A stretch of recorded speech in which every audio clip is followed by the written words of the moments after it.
नमस्कार, आप देख रहे हैं एनडीटीवी नेटवर्क। मोदी सरकार के तीसरे कार्यकाल का पहला बजट, और वो भी ऐसा बजट जिससे अगर उम्मीद करते हैं कि वो बड़े सपनों को साकार करे और प्रामाणिक हो और ट्रांसपेरेंट हो, तो आप कह सकते हैं कि वित्त मंत्री निर्मला सीतारामन ने जितने बजट अभी तक पेश किए हैं उसमें ये सबसे शानदार, सबसे बड़े सपने वाला और सबसे ट्रांसपेरेंट बजट है। इसके डिटेल समझते हैं, क्योंकि इसमें सबके लिए कुछ है या कुछ मिसिंग भी है, ये पता करने की कोशिश करते हैं। वित्त मंत्री जी, आपने हमारे लिए वक्त निकाला। किसी भी टेलीविज़न नेटवर्क पे आपका ये पहला इंटरव्यू है जो हमारे 6 चैनल के सारे दर्शक देख रहे हैं। कल जब बजट भाषण सुना उसके बाद मेरा पहला एक्रोनिम निकाला मैंने, वो था RRR, रिस्पॉन्सिव, रिस्पॉन्सिबल, रिफॉर्मिस्ट, और मैंने कहा रिवॉल्यूशनरी। अब इसमें एक R और हम अगर जोड़ना चाहें, रोरिंग इकोनॉमी कैसे बनेगी। विकसित भारत के लिए ये जो ग्रोथ रेट देगा वो 8% से प्लस देगा क्या? 8% देगा, ये तो ज़रूर हम सब एक्सपेक्टेशन रख सकते हैं। मैं देख रही हूँ कि अगले 20 साल 25 साल के लिए भारत का फंडामेंटल्स आज ठीक है, मैक्रो इकोनॉमिक फंडामेंटल्स। इसको और मजबूत करने के लिए हम कदम उठाना चाहिए। इसमें प्रधानमंत्री जी पहले से ही हमें गाइडेंस देते रहे कि इस साल के बजट के लिए आप पूरे अच्छा सा तैयारी करो कि फंडामेंटल स्ट्रॉन्ग करने के लिए।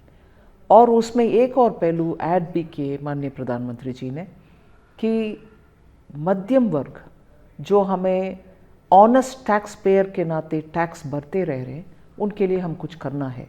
तो क्या करना है? आप कुछ वर्कआउट करके आओ। ये था उनकी गाइडेंस शुरुआत से ही। जी, तो क्या मैं ये इंटरप्रेट कर सकता हूँ कि चूंकि सरकार का फोकस बिल्कुल सबसे ज़्यादा गरीब, पिछड़े, दलित लोगों पर ज़्यादा रहा, गरीबों पर ज़्यादा रहा, रूरल एरिया पे ज़्यादा रहा, मिडिल क्लास कहीं ना कहीं नेग्लेक्ट हो गया, जो कि बिल्कुल आपका एक कोर है भारत के लिए, आबादी भले ही छोटी हो, तो उस नेग्लेक्ट को एड्रेस करने का कोशिश किया गया है। इसमें एक मैं स्पष्ट करना चाहती हूँ। पहले से ही प्रधानमंत्री मोदी जी 2021, 2020 उस समय से ही ऑनेस्ट टैक्स पेयर का रिकग्निशन के नाते फेसलेस ले आए। Income tax charter, tax payers charter हमने घोषित करवाए, और टैक्स पेयर्स को सर्टिफिकेट भी भेज देते कि समय पर टैक्स भरने वाले टैक्स पेयर हो या रेगुलरली टैक्स पेयर, उनका रिकग्निशन हो। ये सब करते आ रहे। टैक्स पेयर का रिकग्निशन और सम्मान कभी भी माननीय प्रधानमंत्री जी के मन में है। और इस समय जब दुनिया के तुलना में हम फास्टेस्ट ग्रोइंग इकोनॉमी रह रहे हैं, पिछली बार भी रहे, पिछले 2-3 साल में रह रहे, और IMF और वर्ल्ड बैंक के नज़रिया में हम अगले साल भी फास्टेस्ट ग्रोइंग रहेंगे। और इस संदर्भ में क्या हम टैक्स पेयर्स को सम्मान करने जैसे ये काम कर सकते हैं? इस गाइडेंस के नाते हम काम किए, इसीलिए इस बार इनकम टैक्स का ये प्रपोजल हम ले आए। एक और क्यूरियोसिटी है लोगों में, that is how did you arrive at this number of 12 lakh rupees? Middle class के चर्चा बहुत होता है, और आज रियलिटी हम देखें तो कम से कम 1 लाख तक पर मंथ सैलरी कमाने वाले के लाइफस्टाइल कैसे हैं, और अगर वो शहर, मेट्रोपॉलिटन शहर में रहते हैं, उनका एक्सपेंसेस क्या है, और उनके लाइफ में स्टार्टिंग स्टेज में रहने वाले का खर्च क्या क्या हो सकता है, ये सब असेस करने के बाद हमें लगता है टैक्स पेयर उस लेवल नंबर से टैक्स भर रहा है, क्या उनको हम कुछ कर सकते हैं। इसीलिए अराइव किए कि एटलीस्ट 1 लाख पर मंथ राहत ज़रूर दें। जी, एक क्या अप्रोच में कोई चेंज है, शिफ्ट है? अभी तक इंफ्रास्ट्रक्चर डेवलपमेंट लेड ग्रोथ की तरफ सरकार का कोर फोकस था, जहाँ तक बिल्डिंग ब्लॉक्स का सवाल है। अब आप क्या कंजम्पशन लेड ग्रोथ देख रहे हैं? इसी वजह से इस बार केपेक्स पे मामूली इंक्रीमेंट है। पहले मैं उस बात को मैं पकड़ना चाह रही हूँ, कैपेक्स में मामूली। जब कोविड के समय से हर साल 15%, 20% इंक्रीमेंटल नंबर ऐड करते हुए growth in public expenditure on capital assets इतनी दूर तक ले आए। हम पिछले साल 11.11 लाख करोड़ का अनाउंसमेंट किए। उसके ऊपर अभी जब 10% के ज़्यादा 10.23% इंक्रीज हो रही है और आरई से कंपेयर करते हुए it reaches a higher number 11.21, 24 ऐसे, वो मामूली सा हो गए। 11 लाख से अधिक भारत देश में लगातार पिछले 2 साल और उससे पहले 10 लाख ऐसे एम्फेसिस ऑन पब्लिक एक्सपेंडिचर जब हो रही है, 10% ओवर आरई इज ऑल्सो मामूली। आप एक बार इसको रिकग्नाइज करना चाहिए कि repeatedly public expenditure on capital asset building इतने लेवल तक पहुंच गई। आज 10.23 growth also is looking like मामूली। No, our emphasis on capital expenditure कम नहीं हुआ है। आज भी उतना ही अमाउंट खर्च कर रहे हैं और स्टेट्स को भी दे रहे हैं 50 इयर्स का इंटरेस्ट फ्री कैपिटल एक्सपेंडिचर का पैसा। सो उसमें कोई कुछ कम नहीं है। मगर आप जो बात पूछ रहे हैं कि कंजम्पशन के ओर खर्च करने के लिए अभी शिफ्ट हो गया, क्या शिफ्ट नहीं, उसको भी जोड़ रहे हैं कि ग्रोथ के लिए अगर इंस्ट्रूमेंट्स चाहिए और ट्रिगर्स चाहिए, जैसे कैपिटल एक्सपेंडिचर पिछले 5 साल में लगातार उसके द्वारा इकोनॉमी को ग्रो करने के लिए हम मल्टीप्लायर इफेक्ट को ध्यान में रखते हुए खर्च किया। अभी कंजम्पशन का भी हम प्रोत्साहन इससे आएगा, ये हमारे कैलकुलेशन है। मगर हमारे पहले मकसद ये था कि ऑनेस्ट टैक्स पेयर्स का हम ज़रूर रिकग्नाइज करना है। जी बिल्कुल, बिल्कुल ठीक कहा आपने। एक आर्गुमेंट तो ये है कि सरकार और केंद्र सरकार और राज्य दोनों मिला लें तो 17% का कैपेक्स ग्रोथ है, जो इंफ्रास्ट्रक्चर साइड में भी काफ़ी काम करेगा और कंजम्पशन पर भी फोकस करना है। एक बात बताएं, ये बहुत लोग समझना चाहते हैं कि 1 लाख करोड़ का रेवेन्यू फॉरगॉन अगर है, इसमें 1 लाख करोड़ अगर खर्चे में शिफ्ट होता है, क्या वो हमारी जो ग्रोथ की ज़रूरत है, विकसित भारत का जो टारगेट है, उसके लिए एडिक्वेट है? अगर एक ग्रोइंग नेशन हमारी जैसी इसमें खर्च और ज़्यादा करना और तेज़ी से करना, आंकड़ा इतना तक पहुंचना, तो कोई भी बोल सकते हैं नो इससे ज़्यादा होना चाहिए, इससे ज़्यादा होना चाहिए। मगर सबका एक लिमिट भी है। हमारे रिसोर्सेस का भी हम ध्यान रखते हुए, किसी का बर्डन ना करते हुए इकोनॉमी को आगे ले चलना है। एक और डेटा मैं आपको अंदाज़न बोलना चाह रही हूँ। हमने इस बार 4.3% तक जीडीपी के तुलना करने में 4.3% of the GDP capital expenditure को खर्च कर रहे हैं effectively, both that which goes to the states and हमारे 4.3 ऑफ जीडीपी। और आने वाले साल का प्रेडिक्शन फिस्कल डेफिसिट का हम क्या बोल रहे हैं, 4.4, जो हमारे ग्लाइड पाथ के तहत 4.5 के नीचे तक पहुंचना है, वो पहुंचने के लिए एस्टिमेट बोल दिया।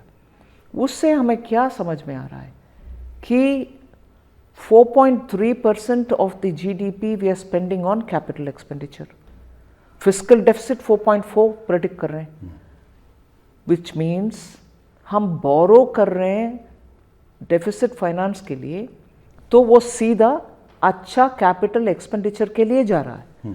सो एज अ रिस्पॉन्सिबल गवर्नमेंट, और मोदी जी का सीएम रहते हुए उनका एक्सपीरियंस, अभी पीएम रहते हुए 3rd टर्म है उनका उसमें एक्सपीरियंस, ये सब में मैच्योरिटी अब देखिए, कोई सोशल वेलफेयर प्रोग्राम का कम नहीं हो रही है।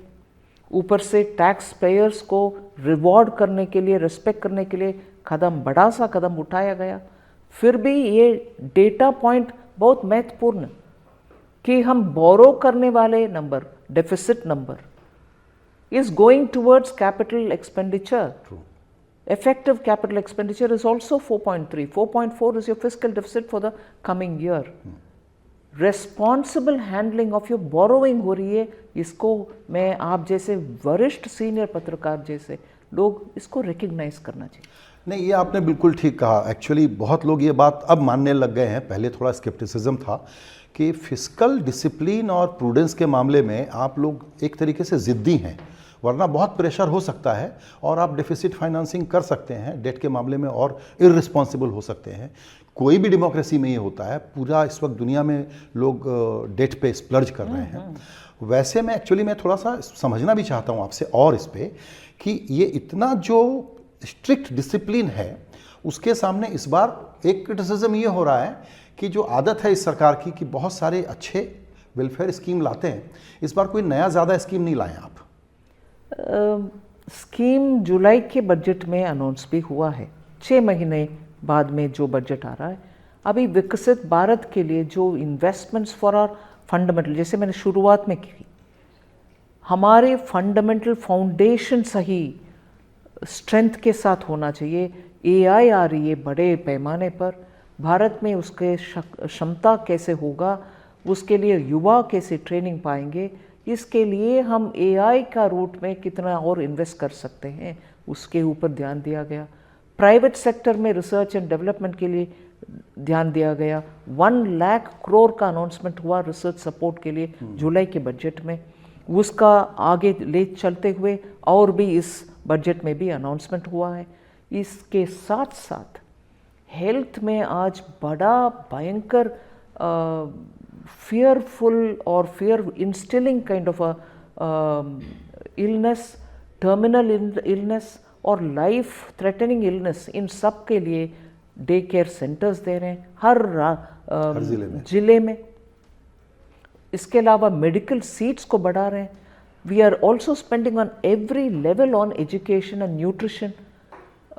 सो ओवरऑल नज़रिया आप देखिए, अगले 25 ईयर्स के लिए फंडामेंटल्स को मजबूत करने के लिए इस बजट में इतनी सारी एजुकेशन हो, न्यूट्रिशन हो, डिस्ट्रीब्यूशन ऑफ डिजिटल बुक्स हो, एआई निर्माण करने वाले स्किल्स हो, इन सब के लिए देते हुए दूसरी तरफ शिप बिल्डिंग, जो भारत के आज के हालात में इंटरनेशनली ऑयल इंपोर्ट करो या अपने कंटेनर्स ढूंढ लो, इन सब का भी चैलेंजेस आ रहा है। ग्लोबली आज कंटेनर्स का बड़ा प्रॉब्लम है, शिप का बड़ा प्रॉब्लम है। भारत में शिप बिल्डिंग कैपेसिटी रहने के बावजूद भी हम कुछ उसमें आगे नहीं बढ़ पा रहे।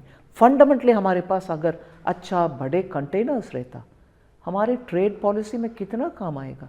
इसीलिए उसके लिए भी मैरीटाइम मिशन ले आए, उसका पैसा 20,000 के ऊपर करोड़ दिया गया है।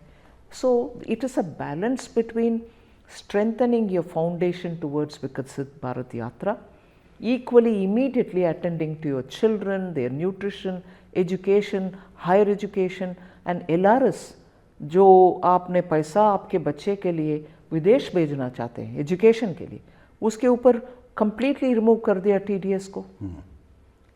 और अगर MSME लोग भारत में उत्पादन बढ़ाने के लिए विदेश से कुछ रॉ मटेरियल ले आना चाहते हैं, उसके लिए ड्यूटी को कम कर दिया, कस्टम्स रैशनलाइजेशन हुआ है। सो मैं इसको मानती हूँ कि एकदम बैलेंस करने के लिए कोशिश की। लंबे रास्ते के लिए जो फाउंडेशन चाहिए, आज के रिक्वायरमेंट के लिए न्यूट्रिशन, हेल्थ, एजुकेशन, इन सब के लिए भी। बिल्कुल, आपने बहुत सारे पॉइंट्स जो अभी बताए उनमें से ही कुछ सवाल निकलते हैं। कस्टम ड्यूटी का जो रैशनलाइजेशन हुआ उसका टाइमिंग बहुत इंटरेस्टिंग है। कई आइटम्स हैं जिसमें मोटर बाइक और कार भी हैं, तो उसमें अब टेस्ला गाड़ियों पर भी कम हो जाएगा ड्यूटी और हार्ले डेविडसन भी कम हो जाएगा। तो ट्रंप लेड अमेरिका को देखते हुए जो टैरिफ की बात बार बार हो रही है, उसमें क्या हम ये समझें कि भारत क्लियर कट सिग्नल दे रहा है ट्रंप को? भारत ये कर रहा है कि हमारे अपने इकोनॉमी को स्ट्रेंथन करने के लिए, आत्मनिर्भरता पक्का रखने के लिए, और जैसे मैंने कहा अगले 25 ईयर्स में हमारे foundation, manufacturing hub, make in India for the world, इसके लिए स्ट्रेंथन करने के लिए बहुत सारे कदम उठाए। और इसमें हमारे MSMEs को सस्ते में रॉ मटेरियल मिले, क्रिटिकल मिनरल्स जो हमारे देश में नहीं है उसको ले आएँ, इन सब के लिए कस्टम्स ड्यूटी का रैशनलाइज किया। नंबर ऑफ ड्यूटीज़ को रिड्यूस किया, जिन जिन आइटम के ऊपर है उसको भी रिड्यूस किया, जिससे हमारे प्रोडक्शन इसमें बढ़ जाए। मगर जो आइटम इधर नहीं है उसको अगर इंपोर्ट करना है, उससे वैल्यू एडिशन करने के बाद एक्सपोर्ट करना है, उसको भी हम रैशनलाइज किए हैं कस्टम्स में। बिल्कुल मैडम, एक कंसर्न है लोगों का, क्योंकि एफडीआई का डिक्लाइन लगातार है और एफपीआई की बड़ी भारी सेलिंग हुई है। क्या इस बजट में ऐसा कुछ है जो उनको सिग्नल करे कि भारत में मैन्युफैक्चरिंग के लिए अब आना और आसान हुआ है इस बजट से? इस बजट से बहुत सारे मैसेज ऐसे हैं कि हमारे एफडीआई भारत में आए और इधर इन्वेस्ट करने में हमारी लॉ अबाइडिंग सोसाइटी है, कॉमन लॉ प्रैक्टिस करता है, स्किल्ड मैन पावर है, मैन पावर के कॉस्ट और बाकी देशों के साथ तुलना करने के समय आप देखते हैं हमारी कॉस्ट ऑफ प्रोडक्शन कम होता है। इसीलिए वो अट्रैक्ट करने के लिए पॉलिसी भी और ऐसे टैरिफ का भी संज्ञान में लेते हुए करते हैं। एक और अनाउंसमेंट मैंने इस बजट में किया कि हमारे बायलैटरल इन्वेस्टमेंट ट्रीटीज़ जो करते हैं हम, उसके लिए जो टेम्पलेट मॉडल ट्रीटी हमारे सामने रहते हैं 2016 से वही चल रहा है। अभी ग्लोबल सिचुएशन देखते हुए हमें लगता है उसको भी थोड़ा इन्वेस्टर फ्रेंडली बनाने के लिए आवश्यकता है। उसको भी मैंने घोषणा की कि हम उसको भी बदलेंगे। जी मैडम, मेरे पास सवाल बहुत है और थोड़ा सोशल सेक्टर पे और राज्यों पे भी बात करेंगे, लेकिन उसके पहले कुछ और जो कंटेंशियस इश्यूज़ हैं उनमें से एक ये है कि प्राइवेट सेक्टर कैपेक्स के बारे में ये बजट एक्सप्रेस करता है अपना ये थॉट या एक्सपेक्टेशन कि अब शायद वो लोग इन्वेस्ट करना शुरू करेंगे। मैं आपसे ये जानना चाहता हूँ कि अभी तक वो इन्वेस्ट क्यों नहीं कर रहे हैं, जबकि आपका इकोनॉमिक सर्वे ही बताता है कि वो कैश पाइल पे बैठे हुए हैं। उनका कहना है कि इनेबलिंग इन्वायरमेंट नहीं है। आप किस वजह से कॉन्फिडेंट हैं कि इस बजट के बाद अब वो इन्वेस्टमेंट शुरू करेंगे? मैं मानती हूँ इस सरकार प्राइम मिनिस्टर मोदी जी के नेतृत्व में लगातार पब्लिक इन्वेस्टमेंट करने में और हमारे पब्लिक सेक्टर का रोल बढ़ाने में और हमारे पॉलिसी जैसे डिसइन्वेस्टमेंट के पॉलिसी हो, इन सब के कारण हम इकोसिस्टम तैयार कर रहे हैं कि ज़्यादा इन्वेस्टमेंट इस देश में हो, डोमेस्टिक हो, फॉरेन इन्वेस्टमेंट हो, वो सब बढ़े। इसके लिए लेजिस्लेटिव एंड इकोसिस्टम बढ़ाने में पूरे मदद दे रहे हैं। कॉर्पोरेट टैक्स रेट को 2019 में कम किया, जिससे उस समय का सीरियस प्रॉब्लम था कि ट्विन बैलेंस शीट का, वो सब अभी ख़त्म हो गया है। बैंक भी अच्छा हेल्थ में आ गए, कंपनियां भी अच्छा हेल्थ में आ गए। जैसे आप सही कह रहे हैं, पैसिव इन्वेस्टमेंट करके वो इंतज़ार कर रहे हैं। अभी अगर कंजम्पशन बढ़ता है और उसके तहत लगता है कि ग्रेटर इन्वेस्टमेंट का पॉसिबिलिटी है, वो भी अच्छा ट्रिगर हो सकता है। मुझे आशंका है, डर है कि वो ये कहना शुरू करेंगे कि अभी पूरा कैपेसिटी यूटिलाइजेशन नहीं हुआ है तो थोड़ा और इंतज़ार करते हैं। मैं उसके ऊपर इतना विस्तार से और ग्रैनुलर लेवल में जवाब दे नहीं सकती हूँ। कंपनीज अपने अपने कमर्शियल डिसीजन लेते हैं। मौका भारत में है और फास्टेस्ट ग्रोइंग हम इस साल भी हैं, आने वाले साल भी रहने वाले हैं और पूरे दुनिया देख रही है भारत की ओर। इसलिए मैं मानती हूँ सब आएंगे इन्वेस्ट और एक्सपैंड दोनों करने के लिए। बिल्कुल, एक नया अप्रोच जिस पर कि अब चर्चा शायद बढ़ेगी, क्योंकि इसके पहले ज़्यादा खबरों में नहीं था तो हम लोग कम फैमिलियर हैं। डीप टेक की बात आप लोगों ने कही है, उसमें न्यूक्लियर पावर के बारे में एक बड़ा प्लान अनाउंस कर दिया है, बहुत बड़ा इन्वेस्टमेंट उसमें होने जा रहा है। तो अब ये सब तो रियलिटीज़ हैं। इसी तरीके से एआई पे आप लोग पहले बता चुके। तो भारत के कई नए सेक्टर जो डेवलप हो रहे हैं, उसमें आपको क्या लगता है कि नए एंटरप्रेन्योर ही आएंगे या ओल्ड इकोनॉमी के भी प्लेयर को आना चाहिए? नया बहुत आ रहे हैं, ऑलरेडी आ रहे हैं, और मुझे लग रहा है कि ओल्ड इकोनॉमी का इंडस्ट्री लीडर्स भी इसका फ़ायदा असेस कर रहे हैं। और आप ये भी एक बार एनालाइज करना चाहिए कि एआई ड्रिवन प्रोसेसेस मैन्युफैक्चरिंग में ओल्ड इंडस्ट्रीज़ में भी आजकल आने लगी है। इसीलिए मुझे लग रहा है कि इस technology driven, AI driven, web 3 driven processes को कोई नकार नहीं सकते हैं। जितने लेवल वो डाइजेस्ट कर पाएंगे उतना लेवल लेना ही पड़ेगा। और मुझे उसमें भारत देश में युवा को सक्षम करना, ट्रेन करना और उनको तैयार रखना सरकार रिकग्नाइज करती है, वो बड़ा काम है और उसमें हम ज़रूर हमारे रोल करेंगे। ये मैम आपने खुद बहुत इंटरेस्टिंग बताया। तो इसमें जो कंसर्न है वो ये है कि चूंकि एआई बहुत तेज़ी से आ रहा है तो जॉब के चैलेंजेस होंगे, स्किल के चैलेंज पहले से हैं, तो जो ट्रांजिशन पीरियड का स्ट्रगल है, नौकरी मुझे अभी चाहिए इस युवा डेमोग्राफी में, और वहाँ जब तक ये बिल्डिंग ब्लॉक बनेंगे और नए किस्म के जॉब क्रिएट होंगे उसमें गैप का खतरा है। इसीलिए तो जुलाई के बजट के द्वारा हम पीएम इंटर्नशिप प्रोग्राम ले आए, जिसमें टॉप 500 कंपनीज में जो भी 10th पास हो, 12th पास हो, उस लेवल से लेकर के डिग्री हाथ में है मगर अपॉर्चुनिटी नहीं है, अपॉर्चुनिटी इसलिए नहीं है, स्किल नहीं है हमारे हाथ में, उन सभी लोगों को केंद्र सरकार पैसा दे करके और कंपनियों के तरफ से उनका CSR से कुछ पैसा दे करके पूरे साल का एक्सपोजर दिलाने के लिए हम इंटर्नशिप प्रोग्राम ले आए। और इसके साथ साथ इस बजट में भी ट्रेनिंग फॉर AI इसके लिए सेंटर्स बना रहे हैं, जिसका ट्रेनिंग भी विदेश से आए हुए AI में ट्रेनिंग करने वाले स्पेशलिस्ट लोग को हम मंगवा रहे हैं और बुला रहे हैं और उनको इधर आकर के सर्टिफाई करने के लिए। इसमें बहुत सारे पहलू हैं। उसमें स्किल ट्रेनिंग मंत्रालय भी, हम भी नया घोषणा के द्वारा, ये मेजर एरिया है।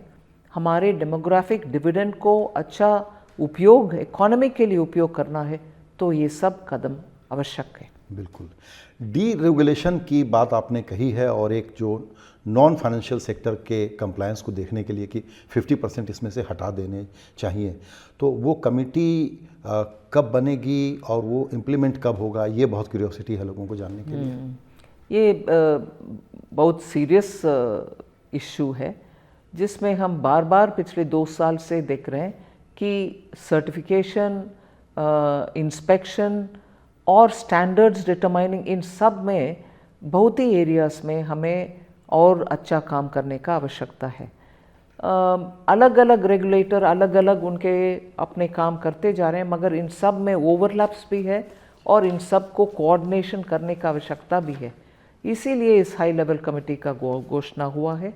जल्द से जल्द हम फॉर्म करेंगे उसको।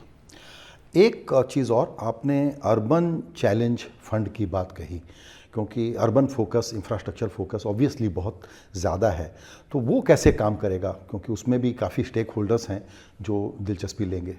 अर्बन प्रॉब्लम सिर्फ मेट्रोपॉलिटन एरियाज़ में नहीं है, और प्रॉब्लम जब मैं कहती हूँ वो हाउसिंग का हो सकता है, जॉब्स का हो सकता है, उधर भी स्किलिंग का हो सकता है, और हर अर्बन एरिया में रहने वाले और आकर उधर बसाने वाले लोग अर्बन लोग ही नहीं, गांव से भी आए हुए लोग हैं, उनके टैलेंट सेट्स अलग है। इन सब का कोऑर्डिनेशन करते हुए एक शहर को शहर जैसे रखना और शहर जैसे प्लान करना और शहर जैसे विस्तार करने का भी एक प्लान तरीके में जाने का आवश्यकता है। मगर at this point in time बहुत सारे शहर में इस कोऑर्डिनेशन करने का या स्पेसिफिक प्रॉब्लम्स आइडेंटिफाई करने का उस मेट्रोपॉलिटन इलेक्टेड बॉडीज़ में, लोकल अर्बन बॉडीज़ में कैपेसिटी है नहीं है, ये सब भी इशू हो रही है।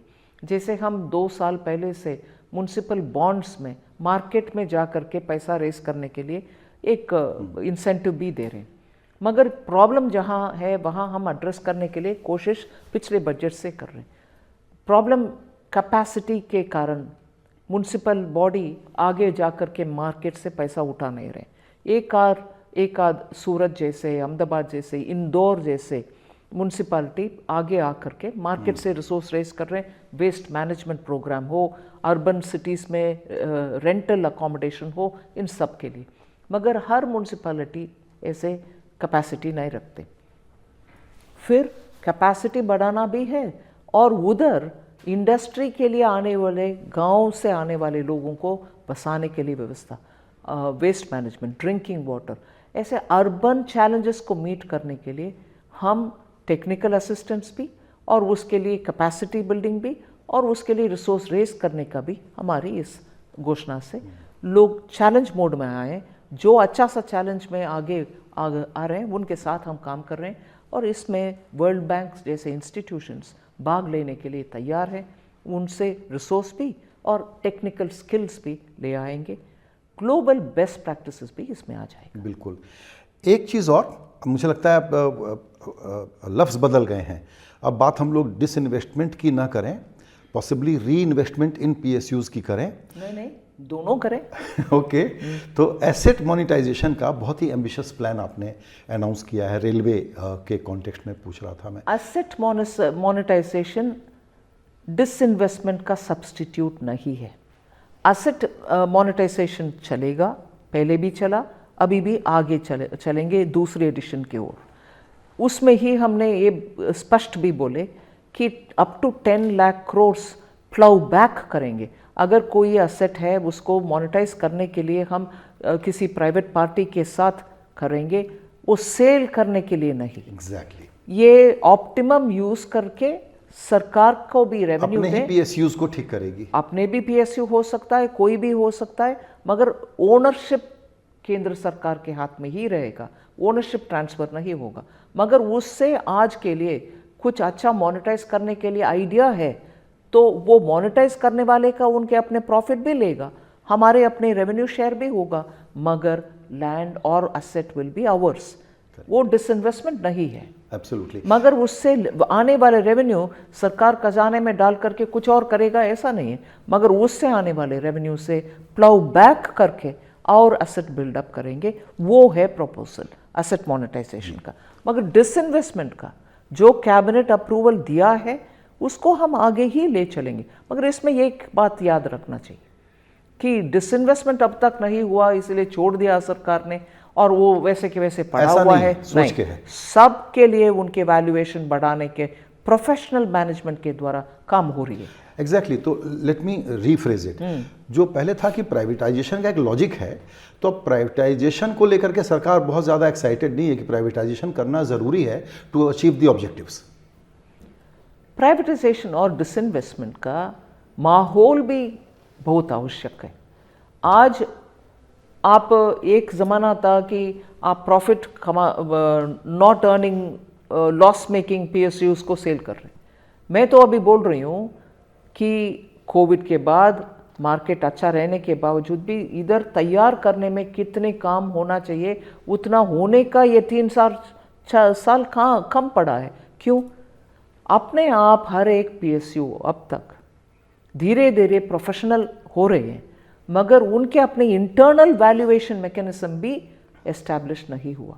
वो चले अच्छा, मगर जो मार्केट का असेसमेंट, फेयर वैल्यू असेसमेंट जो करना है, उसके लिए जो प्रोसेसेस होना है, वो सब प्रोसेस उसमें नहीं है। क्योंकि उनको ये था कि पब्लिक सेक्टर कंपनी हमारे वैल्यूएशन हम क्यों करें। मगर पब्लिक सेक्टर हो प्राइवेट सेक्टर हो, आप मार्केट में लिस्ट हो गया है तो आपके वैल्यूएशन डिटरमाइन करना बिल्कुल नेसेसिटी है। LIC के IPO के समय कम से कम 1.5 साल लगा वैल्यूएशन हम फेयर मार्केट वैल्यू रीच करने के लिए, IPO जाने से पहले जी। इसीलिए हर इन्वेस्टमेंट डिसइन्वेस्टमेंट के ऊपर हम इतने काम करना पड़ रहा है जो व्यवस्थात्मक पहले से होना था वो नहीं हुआ।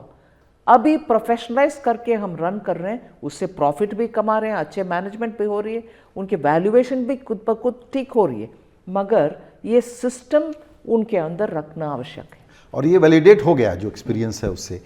Coming back to asset monetisation, just to illustrate कि हम ये सोचते हैं कि रेलवे की ज़मीन लेंगे, उसको मोनेटाइज करेंगे तो बेसिकली स्ट्रक्चर्स बनेंगे, होटल्स बनेंगे, मॉल्स बनेंगे, इसी तरह की एक्टिविटी होगी। किन किन सेक्टर्स पे इसका इम्पैक्ट हो सकता है? एवरी सेक्टर, स्पोर्ट्स स्टेडियम्स, कितना है public sector sports stadium, government build sports stadium. आज स्पोर्ट्स के लिए जगह नहीं है, यही शिकायत है। मगर जो स्टेडियम है उसको अपडेट करो, तैयार करो और सबको उपयोग में ले आओ, वो भी एसेट मोनेटाइजेशन है। ये थोड़ा मेरे दिल की बात है जो आपने कहा मैडम, स्पोर्ट्स स्टेडियम या जैसे यहाँ पर भारत मंडपम बना है, पूरे देश में अब इस आबादी को जो तरह तरह के एक्सपीरियंस और आगे बढ़ना और कॉन्सर्ट इकोनॉमी की बात कही प्रधानमंत्री मोदी ने, तो मेरा सवाल ये है कि ये रियलाइजेशन सरकार में है कि बहुत बड़े पैमाने पर इस तरह के स्ट्रक्चर्स, हाँ जी, स्टेडियम्स वगैरह बनना ज़रूरी है, बड़े बड़े कन्वेंशन सेंटर बनना ज़रूरी है, और बहुत इनएडिक्वेट है, बहुत इनएडिक्वेट है। मगर वो जो संपत्ति है वो वैसे की वैसे पड़ा हुआ है, संपत्ति है, इनएडिक्वेट भी फील कर रहे हैं, उसको क्यों ना हम उपयोग में ले आए, उसको क्यों ना हम मॉडर्न करें, उसको क्यों ना हम एक स्पोर्ट नहीं, जितने भी स्पोर्ट है उन सब के लिए वो तैयार रहें और पब्लिक के लिए अवेलेबल रहें। ये स्पोर्ट्स का एक उदाहरण है, ऐसे बहुत सारे हैं, बहुत सारी चीज़ें हैं। अब मैं थोड़ा सोशल और पॉलिटिकल सवाल पूछना चाहता हूँ। तो इन अ मैनर ऑफ स्पीकिंग, कल बजट स्पीच सुनने के बाद मुंह से ये निकला कि ये बिहार के चुनाव के अनाउंसमेंट का बजट है और दिल्ली का तो बूथ कैप्चर हो गया।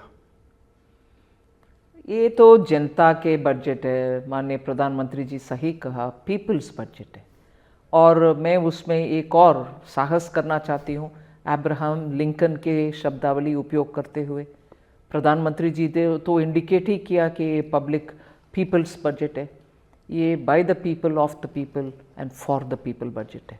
पीपल के आवाज़ सुनकर बहुत सारे इसमें फैक्टर्स ले आए, इसमें कैरेक्टरिस्टिक चेंजेस जो हुआ है वो सब पीपल के वॉइस के अनुसार हुआ है। So we are making the budget for the people from the inputs that they have given us and made it for government which is people elected. So इसमें पूरे देश का बेहतरी के लिए बहुत सारे अंश हैं। ठीक है, ऑपोजिशन पार्टी को तो यही लगता है कि चुनाव के लिए बजट होता है, मैं उससे सहमत नहीं हूँ। चुनाव के भी हो सकता है, मगर पूरे देश में, देश के लिए इतना, असम में चुनाव हो रही है क्या, बड़ा सा 12.47 कैपेसिटी यूरिया प्लांट बन रही है असम नामरूप में, वो भी reviving one of the old urea factories. And Purvodaya हमारे फिलॉसफी है, पूर्वोदय के लिए बहुत कर रहे हैं, और पूर्वोदय में बिहार नहीं है क्या? और बिहार के लिए कितने सालों से एक एयरपोर्ट तक जब बात करते हैं सब, बिहार में आबादी इतना है, इतना डेंस है, और राजगीर है, और नालंदा है, गया है, बोध गया है, इसके बावजूद अच्छा सा एक इंटरनेशनल एयरपोर्ट नहीं है। इसके लिए हम सब जिम्मेदार है कि नहीं है, उधर देना है कि नहीं है? पूर्वोदय जब बात करते हैं, और इतना बड़ा स्टेट, इतना जनाबा, इतना पॉपुलेशन, और you don't want to do anything. और मखाना, इसीलिए हमने अनाउंस किया कि पूरे श्री अन्न के लिए पूरे 1 साल गया।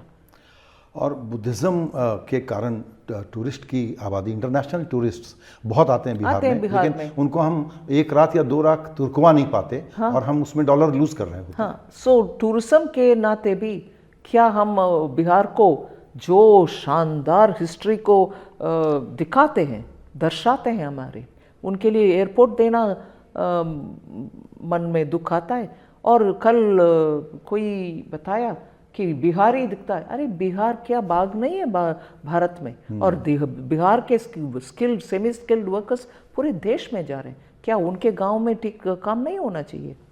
बिल्कुल।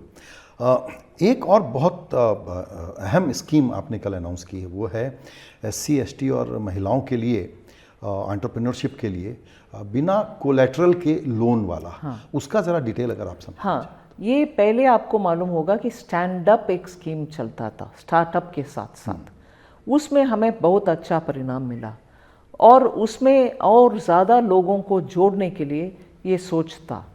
और हर एक जगह जहाँ भी एक बैंक हो, उस बैंक का एक ब्रांच, सिर्फ एक ब्रांच रहने में, उस ब्रांच को हम बोल रहे हैं कि एक कम से कम SC, एक कम से कम ST और एक कम से कम महिला के लिए आप कुछ ना कुछ उनके इनोवेटिव एंटरप्रेन्योरशिप बढ़ाने के लिए आप मदद करो, और उसके लिए पूरे सिक्योरिटी केंद्र सरकार देगी। सो वो व्यक्ति जो आता है, SC और ST और महिला जो आते हैं, उनके हाथों से हम कोई सिक्योरिटी लेने का आवश्यकता नहीं है। उनके पास बिजनेस आइडिया है, अच्छा कर सकते हैं, उनको दो मदद, और हम स्टैंड करते हैं गारंटी। यही स्कीम है, अभी बढ़ा रहे हैं। जी। रूरल सेक्टर नाम नहीं है अभी तक, एक अच्छा सा नाम आएगा। बिल्कुल बिल्कुल बिल्कुल। तो नाम बताना है क्या? हाँ बताइए। नहीं, आप बताएंगे। नहीं पूरे अच्छा, अभी नहीं। ढूंढ रहे हैं। हाँ अच्छा नाम जो आएगा उसको हम जरूर लगाएंगे उसमें। तो हम लोग क्या ये एनडीटीवी के दर्शकों को कह सकते हैं कि वित्त मंत्री जी आपसे नाम मांग रही हैं और वो भेजें? हाँ भेजिए, जरूर भेजिए। Interesting, thank you so much for this. Rural prosperity, ताकि लोग मजबूरी में माइग्रेट ना करें और भी सब स्टैंडर्ड ज़िंदगी जीने के लिए, ये एक मुद्दा सामने रहा है। रूरल डेवलपमेंट ओवरऑल है। और तीसरा एग्रीकल्चर। तो हुआ क्या है कल दरअसल कि वो 12 लाख के चक्कर में ये दूसरी हेडलाइंस थोड़ी सी दब गई हैं, लेकिन वो सब बड़े अहम अनाउंसमेंट आपने किए हैं, जैसे प्रधानमंत्री धन धान्य कृषि योजना। तो उसमें क्या ऐसी चीज़ है जो आपको लगता है कि बड़ा ट्रिगर बनने जा रही है रूरल ये डेवलपमेंट? प्रधानमंत्री धन धान्य कृषि योजना मैं मानती हूँ is going to be a game changer, क्योंकि आप एक एस्पिरेशनल डिस्ट्रिक्ट्स का प्रोग्राम पिछले 4-5 साल से चल रही है। वो एक राज्य के अंदर ही अगर एक डिस्ट्रिक्ट उस लेवल तक नहीं है, राज्य के स्तर पर नहीं है, उससे कम है, उसको फोकस करके हर social welfare and health parameters को लेके चलने के लिए माननीय प्रधानमंत्री जी ही सीधा डिस्ट्रिक्ट एडमिनिस्ट्रेशन के साथ बात करके 116 डिस्ट्रिक्ट में वो चला। वो अच्छा सैचुरेशन लेवल तक आए, प्राइमरी हेल्थ केयर आए, मोर्टालिटी रेट बच्चों का, infant mortality rate, maternal mortality rate, primary health centre हो, स्कूल हो, पोषण हो, इन सब के ऊपर अभी और पीएम ग्राम सड़क योजना, ये सब भी उसको ब्लॉक स्तर पर लेके जा रहे हैं, क्योंकि वो डिस्ट्रिक्ट स्तर पर हो गया। ब्लॉक अगर एक आध ब्लॉक उसमें और अटेंशन हम देना है तो उसके लिए माननीय प्रधानमंत्री जी प्रगति प्रोग्राम के द्वारा महीने में एक बार उसको चेक भी करते हैं प्रोग्रेस। उसके जैसे मैं ये नहीं बोल रही वो एस्पिरेशनल डिस्ट्रिक्ट्स है, वो तो अलग है। एग्रीकल्चरल प्रोडक्टिविटी में जो कम आ रहे हैं, एग्रीकल्चरल प्रोडक्टिविटी कम रहने के कारण जो स्ट्रेस है, एग्रीकल्चर में स्ट्रेस है, एग्रीकल्चरल रिलेटेड एक्टिविटीज़ में कम पड़ने वाले जो डिस्ट्रिक्ट्स भारत देश में जितने भी हों, उन सब के एक आंकड़ा लेने के बाद कम से कम 100 सच प्रोडक्टिविटी लो डिस्ट्रिक्ट्स को हम लेके उसमें प्रोडक्टिविटी बनाने के लिए, अच्छा प्रोडक्टिविटी बनाने के लिए हाई यील्डिंग सीड्स, उधर जो भी उत्पादन हो, वो चावल ग्रोइंग एरिया हो सकता है या जोवर ग्रोइंग एरिया हो सकता है या कुछ श्री अन्न के क्षेत्र भी हो सकता है, उन क्रॉप्स के लिए हाई यील्डिंग सीड्स लेके जाना, किसान को स्किलिंग करना, मतलब इंडियन नॉलेज सिस्टम के तहत स्मॉल इरिगेशन को, माइनर इरिगेशन को लेके जाना, फिर उधर एग्रीकल्चर रिलेटेड अदर एक्टिविटीज़ का भी करना, जिससे माइग्रेशन का टेम्पटेशन नहीं होना चाहिए। फिर भी वो जा सकते हैं जो जाना चाहते हैं, मगर उधर अपॉर्चुनिटी अच्छा बढ़ाने में, एग्रीकल्चरली उसको इम्प्रूव करने में और वैल्यू एडेड इंडस्ट्री को उधर ले आने में फोकस्ड तरीके में। हर वैल्यू एडेड इंडस्ट्री हर जगह काम नहीं आ सकता है। उन डिस्ट्रिक्ट में जो चाहिए उसको लेके जा करके उधर युवा को ट्रेन करके उनका चॉइस रहना चाहिए कि इधर है अपॉर्चुनिटी, फिर भी मैं जाना चाह रहा हूँ कहीं सिटी में, ठीक है जाओ, मगर इधर अपॉर्चुनिटी के कम के कारण नहीं जाना, अपॉर्चुनिटी हम इधर दिलवाएंगे। वो है वो ग्राहक जी। ये गिग वर्कर्स के बारे में भी आपने एक कल अनाउंसमेंट किया, तो उसमें एग्जैक्टली उनको मिलेगा क्या? तुरंत हम रजिस्ट्रेशन इन ई श्रम पोर्टल में उनके नाम भर्ती करना, फिर उनके डिटेल्स उसमें आएगा, फिर उनको आइडेंटिटी दिलवाना और उनको तुरंत पीएम आयुष्मान भारत स्कीम में उनको जोड़ना, जिससे 5 लाख रुपया तक उनको मुफ्त में इलाज मिलेगा जी। ये तुरंत होगा उनके लिए। ये बहुत इंपॉर्टेंट है क्योंकि ये लोग बहुत क्रिटिकल काम करते हैं, हमारे अर्बन लाइफ के एकदम इंटीग्रेटेड पार्ट हो गए हैं। दूसरा, इंडियन पोस्टल डिपार्टमेंट के बारे में भी एक स्कीम थी, वो भी it is quite, I am curious to know more about. I am happy you asked this question. मुझे बहुत एक सेंस ऑफ ग्रेटिफिकेशन इसमें से मिलता है, क्योंकि मैं इसमें बहुत ही एक उदाहरण मैं आपके सामने रखना चाहती हूँ। बचपन से हम सबको भी टाउन्स में, विलेजेस में अगर केंद्र सरकार या सरकार के द्वारा जो भी रिप्रेजेंटेटिव आकर के हर फैमिली से जुड़ता है वो डाक सेवक होता है।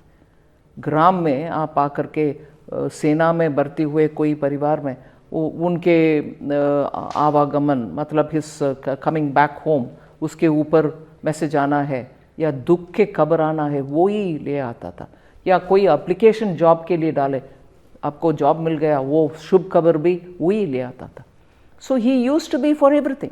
आज भी वो इंश्योरेंस पॉलिसी लेके जाता है, कॉमन सर्विस सेंटर के काम करते हैं और पोस्टल का करते हैं। आजकल कुरियर सर्विस भी उनके द्वारा हो रही है और हर गांव में पंचायत स्तर पर कम से कम एक पोस्ट ऑफिस है, उसमें पेमेंट बैंक का ऑपरेशन भी आजकल हो रही है।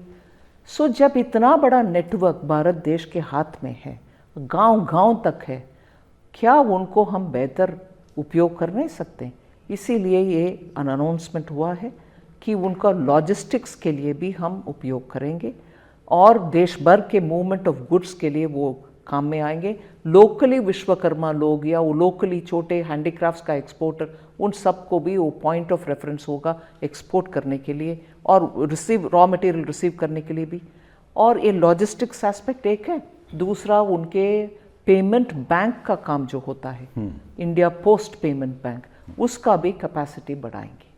जी, बहुत ही इंटरेस्टिंग ये 2-3 इंटरवेंशंस हैं क्योंकि रोज़ाना लाइफ में दिखलाई पड़ते हैं तो पता चलता है लोगों को। अब एक सवाल और है मेरा, और वो ये है कि again coming back to Viksit Bharat, to kind of wind up our conversation. Viksit Bharat के लिए जो समय काल है 2047 का, उसके लिए जिस तेज़ी से दौड़ने की ज़रूरत है, जाहिर है कि हम लोग कई बार क्रिटिसिज्म में बोलते हैं कि ये सरकार बिग बैंग काम नहीं करती है, इंक्रीमेंटल काम करती है। एक्चुअली अब लगता है कि इंक्रीमेंटलिज्म इज़ अ गुड थिंग। तो मैं ये समझना चाहता हूँ आपसे कि जो ग्लोबल हेडविंड है, जो अनसर्टेनिटी और अनप्रेडिक्टेबिलिटी नई इंट्रोड्यूस हो गई है, उसमें भारत के एक्सटर्नल फैक्टर के जो कंसर्न्स हैं वो रहेंगे, लेकिन तब भी हम अपने आप को उनसे इंसुलेट कैसे करेंगे इस गोल को अचीव करने के लिए?